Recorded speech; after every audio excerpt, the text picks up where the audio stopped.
Friends, कैसे हैं आप सब। तो फ्रेंड्स, यहाँ पे हम लोगों ने सीटेट अगस्त के लिए प्रिपरेशन स्टार्ट कर दिया, बिल्कुल बेसिक लेवल से। यानी हम लोग एकदम स्टार्टिंग से एक एक चैप्टर को डिस्कस करेंगे, साथ में एमसीक्यू करेंगे, प्रीवियस क्वेश्चन करेंगे। क्योंकि हमें यहाँ पे सीटेट में जो है एसएसटी में 60 में आपका कितना लाना है, 55 मार्क्स लाना है, ठीक है ना। तो इसके लिए हमें क्या करना पड़ेगा, हमें करना पड़ेगा 6 to 8 की एनसीईआरटी की बुक को कंप्लीट करना पड़ेगा। साथ में हम लोगों को प्रीवियस ईयर क्वेश्चन डिस्कस करना पड़ेगा, ठीक है। तो चलिए हम लोग इसी बात को ध्यान में रखते हुए स्टार्ट करते हैं आज का क्लास। तो हम लोगों ने हिस्ट्री क्लास 8 स्टार्ट कर दिए थे, ठीक है। अब यहाँ पे हम लोग ज्योग्राफी का क्लास 8 से स्टार्ट कर रहे हैं। क्लास 8 का इसलिए स्टार्ट कर रहे हैं क्योंकि क्लास 8 में ज्योग्राफी में हम लोगों का बहुत कम चैप्टर है, तो बहुत ही कम टाइम में उसको हम लोग कंप्लीट कर लेंगे। फिर इसके बाद 7 करेंगे, फिर 6 करेंगे, ठीक है। तो चलिए स्टार्ट करते हैं आज का क्लास। पहला तो देखिए, हम वही इंपॉर्टेंट पॉइंट को डिस्कस करेंगे जो कि हमारे लिए इम्पॉर्टेंट है, ठीक है। तो यहाँ पे संसाधन क्या होता है, संसाधन मतलब क्या होता है। यहाँ से क्वेश्चन जो है आपका एकाक क्वेश्चन जो है हमारे एग्जाम में ज़रूर आ जाता है, ठीक है ना। तो ये देखते हैं क्या है।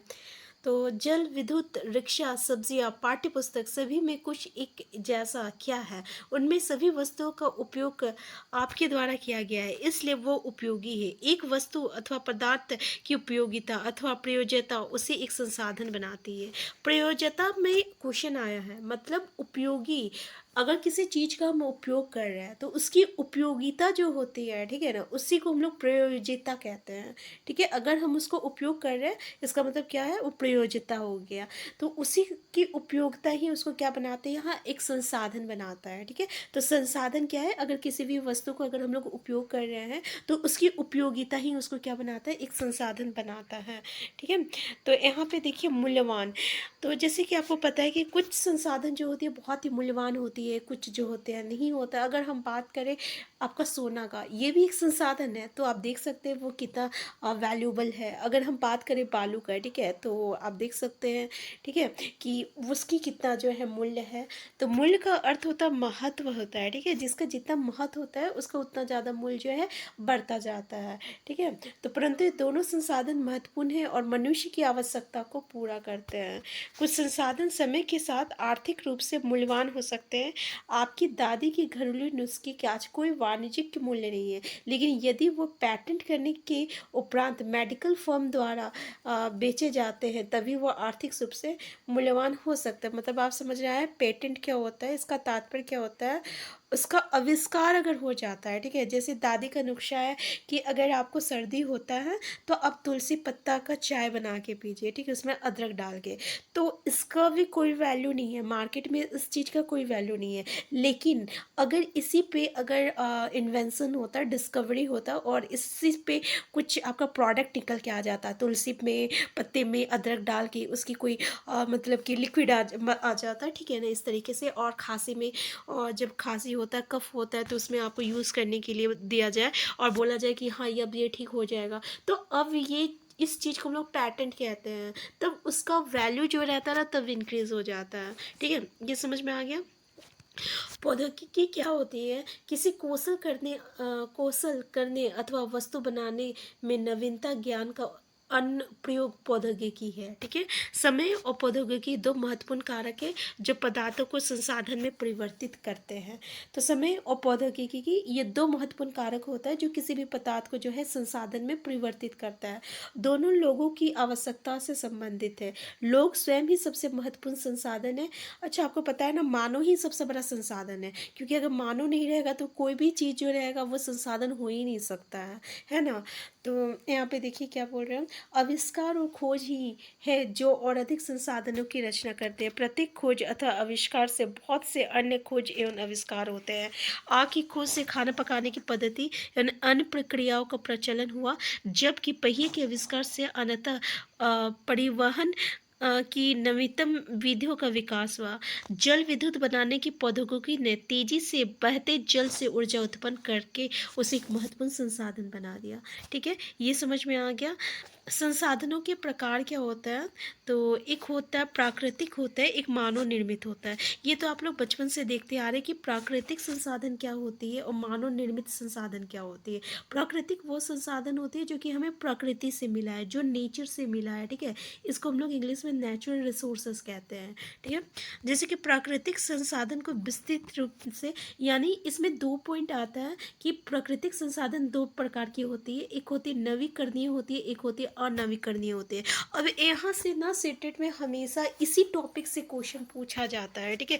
एक प्रयोज्यता पे आता है, ठीक है? संसाधन क्या होती है ये पे आता है क्वेश्चन, और एक नवीकरणीय और अनवीकरणीय टॉपिक से आता है। तो नवीकरणीय क्या होता है? नवीन, नवीकरणीय मतलब जिसको आप बार बार रिन्यू कर सकते हैं, जिसको आप बार बार क्रिएट कर सकते हो। बार बार कैसे क्रिएट कर सकते हैं, ठीक है? यानी जिसको हम लोग बार बार यूज़ कर सकते हैं। बार बार यूज़ करने का मतलब क्या बोल रहा है? अगर हम सोलर एनर्जी यूज़ करते हैं, सूर्य ऊर्जा यूज़ करते हैं, या विंड एनर्जी यूज़ करते हैं, ठीक है? या हम लोग हाइड्रो इलेक्ट्रिसिटी यूज़ करते हैं, तो ये चीज़ें जो है ना ये कभी भी ख़त्म नहीं होगा। जब तक आपका ये मतलब धरती रहेगा, ठीक है ना, तब तक तो सूर्य उगेगा ही, तब तक आप सोलर एनर्जी यूज़ कर सकते हैं, है ना? तो इसको आप बार बार रिन्यू कर सकते हैं, बार बार रिक्रिएट कर सकते हैं, बार बार इस यूज़ कर सकते हैं, ठीक है? इसको हम लोग नवीकरणीय संसाधन कहते हैं। इसमें क्वेश्चन कैसा आता है कि इसमें से कौन सा नवीकरणीय संसाधन नहीं है? 3 गो 4 गो एग्जाम्पल दिया रहेगा, उसमें एक एक जो रहेगा वो नवीकरणीय संसाधन नहीं रहेगा, तो उसको आपको फाइंड आउट करना है। इस तरीके के क्वेश्चन आता है। अनवीकरणीय संसाधन क्या होता है? तो इसकी जो भंडार होती है ना सीमित होती है। सीमित होती है कहने का मतलब क्या बोल रहा कि ये जो है ना कभी भी ख़त्म हो जाता है, ठीक है?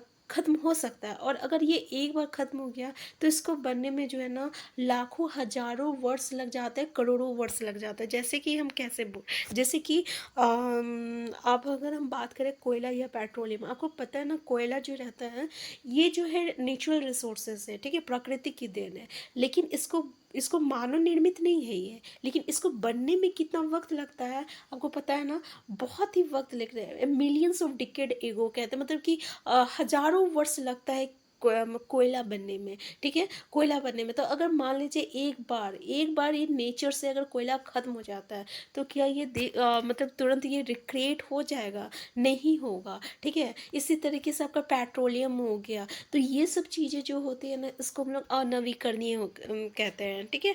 तो जिसकी जो भंडार होती है सीमित होती है, जिसको हम लोग बार बार रीयूज़ नहीं कर सकते। अगर एक बार ये ख़त्म हो गया तो फिर वो ख़त्म हो गया, ठीक है? तो इसको हम लोग अनवीकरणीय संसाधन कहते हैं। इसलिए हम लोगों को क्या करना चाहिए? अनवीकरणीय संसाधन की जगह हमें नवीकरणीय संसाधन का उपयोग जो है करना चाहिए, ठीक है? तो ये हाँ ये 2 चीज़ इम्पॉर्टेंट है। यहाँ से आपको क्वेश्चन जो रहता है मतलब कि यहाँ से क्वेश्चन जो है आता है।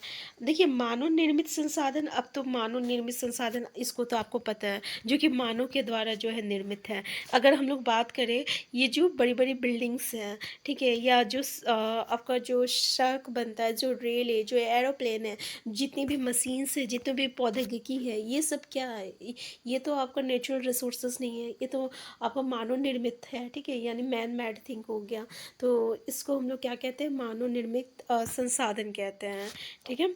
यहाँ पे देखिए मानव संसाधन क्या होता है? लोग और अधिक संसाधन बनाने के लिए प्रकृति का सबसे अच्छा उपयोग तभी कर सकते हैं जब उनके पास ऐसे कर अच्छा यहाँ पे ना थोड़ा सा वो क्लियर नहीं आ रहा है, तो किसी कारण से थोड़ा सा हमको लग रहा है ये क्लियर आ नहीं रहा है, तो नेक्स्ट क्लास से जो है हम इस बात पे ध्यान देंगे, ओके? तो यहाँ पे क्या बोल रहा, देखिए लोग और अधिक संसाधन बनाने के लिए प्रकृति का सबसे अच्छा उपयोग तभी कर सकते हैं जब उसके पास ज्ञान हो। ऑब्वियसली अब हर कोई इंजीनियर नहीं हो सकता है ना, जो इंजीनियर रहेगा वही नई नई चीज़ का इन्वेंशन करेगा, हर कोई नहीं कर सकता, तो उसके लिए उसका ज्ञान और कौशल होना ज़रूरी है ना? तो कहने का मतलब यहाँ पे यही है, ठीक है? देखिए मानव संसाधन से तात्पर्य है लोगों की योग्यता पे और उसकी मतलब क्या बोले कि वो क्या कर सक रहा है, तो इसको हम लोग मानव संसाधन कहते हैं। यद्यपि मानव को संसाधन मानने के संदर्भ में लोगों में मतभेद है। अच्छा, इसमें कुछ खास इंपॉर्टेंट नहीं है तो इसको हम लोग हटाते हैं। देखिए, प्रौद्योगिकी उपलब्ध प्रौद्योगिकी समझ में आ गया क्या होता है, पहले डिस्कस कर चुके हैं। तो इसलिए मनुष्य एक विशिष्ट प्रकार का संसाधन है, लोग मानव संसाधन है। शिक्षा और स्वास्थ्य लोगों का बहुमूल्य संसाधन बनाने में मदद करते हैं। अधिक संसा मतलब समझ में आ रहा ना, लोग मानव संसाधन है, शिक्षा और स्वस्थ मतलब अगर आपको एजुकेशन मिलेगा, आप हेल्थी है, स्वस्थ है, तभी जो है आप एक वैल्यूबल रिसोर्सेस है, तभी एक आप बहुमूल्य संसाधन के रूप में कार्य कर सकते हैं। अगर आप जैसे कि एक डॉक्टर जो है वो करोड़ों कमा रहा है, ठीक है, लेकिन वही एक चपरासी है, वो दिन का 100 ही रुपया कमा रहा है। क्यों? क्योंकि वो उसका जो संसाधन, ठीक है, मतलब उसका जो वैल्यूबल उतना ही है, उसका वैल्यू उतना ही है कि वो उतना ही अर्निंग कर सकता है।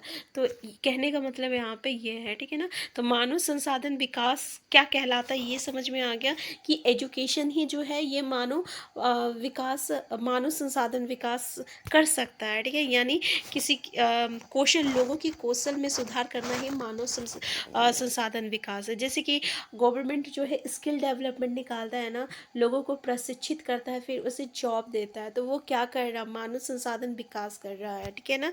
तो संसाधन संरक्षण, नेक्स्ट जो टॉपिक है संसाधन संरक्षण। संसाधन संरक्षण मतलब क्या हुआ कि जब हम लोग जो है सावधानी पूर्वक जो है अपने रिसोर्सेस को, अपने मतलब कि संसाधनों का यूज़ करते हैं, तो उसको हम लोग संसाधन संरक्षण कहते हैं। जैसे कि हम आपको बताएं नवीकरणीय क्या होता है, अनवीकरणीय संसाधन क्या होता है। तो अगर हम लोग अनवीकरणीय संसाधन को यूज़ किए करते हैं, ठीक है ना, ठीक है,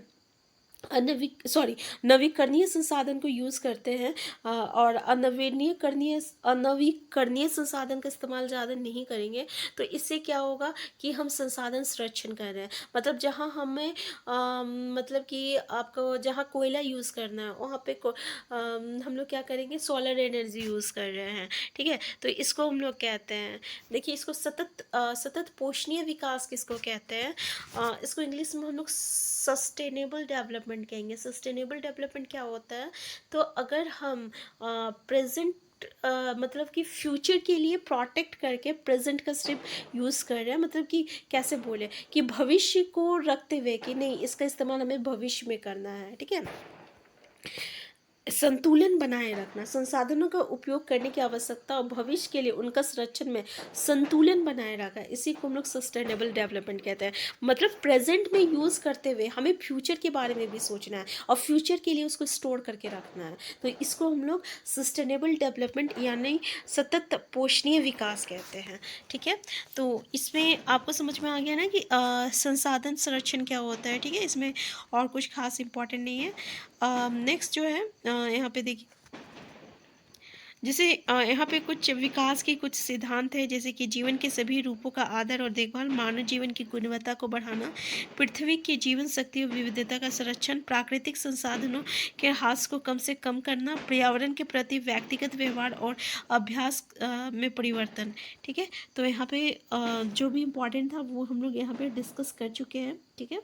तो यहाँ से एकाक क्वेश्चन जो है हमारे सेटेट में ज़रूर आता है और बहुत ही ईजी आता है, इसलिए ये क्वेश्चन तो आपको इस टॉपिक से छूटना नहीं चाहिए, ठीक है। ये बात को ध्यान में रख लीजिए, 60 क्वेश्चन में से एक क्वेश्चन हम लोगों का इस टॉपिक से आएगा, बहुत ईजी आएगा, तो एक क्वेश्चन हम लोगों के पास है इस चैप्टर से, ठीक है। तो यहाँ पे हम लोग MCQ भी कर लेंगे इस चैप्टर से नेक्स्ट क्लास में। तो यहाँ पे डियर हम आपको बता दें कि हम लोग जो है सेटेट अगस्त 2026 का तैयारी स्टार्ट कर चुके हैं, और हम लोगों के पास बहुत सारे चैप्टर्स है, क्योंकि हमें जो है 6 to 8 की NCERT का बुक को ऐसे पढ़ना है ताकि वो सीटेट के साथ साथ आपकी जो BPSC का एग्ज़ाम होगा, क्योंकि BPSC का भी अभी कोई अता पता है नहीं कि BPSC ट्राई फॉर कब लिया जाएगा। अगर सीटेट अगस्त से पहले अगर ले लेता है तो फिर कोई बात नहीं, और अगर सीटेट अगस्त के बाद लेता है, क्योंकि अगस्त में आपका एग्ज़ाम एग्ज़ाम होगा तो ऑब्वियसली अगस्त सितंबर रिजल्ट आ जाएगा, ठीक है। तो अगर इसके बाद वो डिले करता है तो ऑब्वियसली आपको भी अपॉर्चुनिटीज़ मिल जाएगी। तो आप क्या कीजिए, अभी से ज़्यादा यूटिलाइज़ कीजिए और अच्छे से पढ़िए, क्योंकि हमारा बीपीएससी भी कहता है, बीपीएससी भी क्या कहता है कि भाई आप जो है ना, आप एनसीईआरटी को पढ़ो, क्योंकि हम क्वेश्चन जो है एनसीईआरटी से देंगे। बीपीएससी बोल चुका है, इसका प्रीवियस ईयर क्वेश्चन आप देख सकते हैं, ठीक है ना। तो आज का क्लास हम यहीं तक रखते हैं और हम फिर मिलते हैं नेक्स्ट क्लास में। Thank you.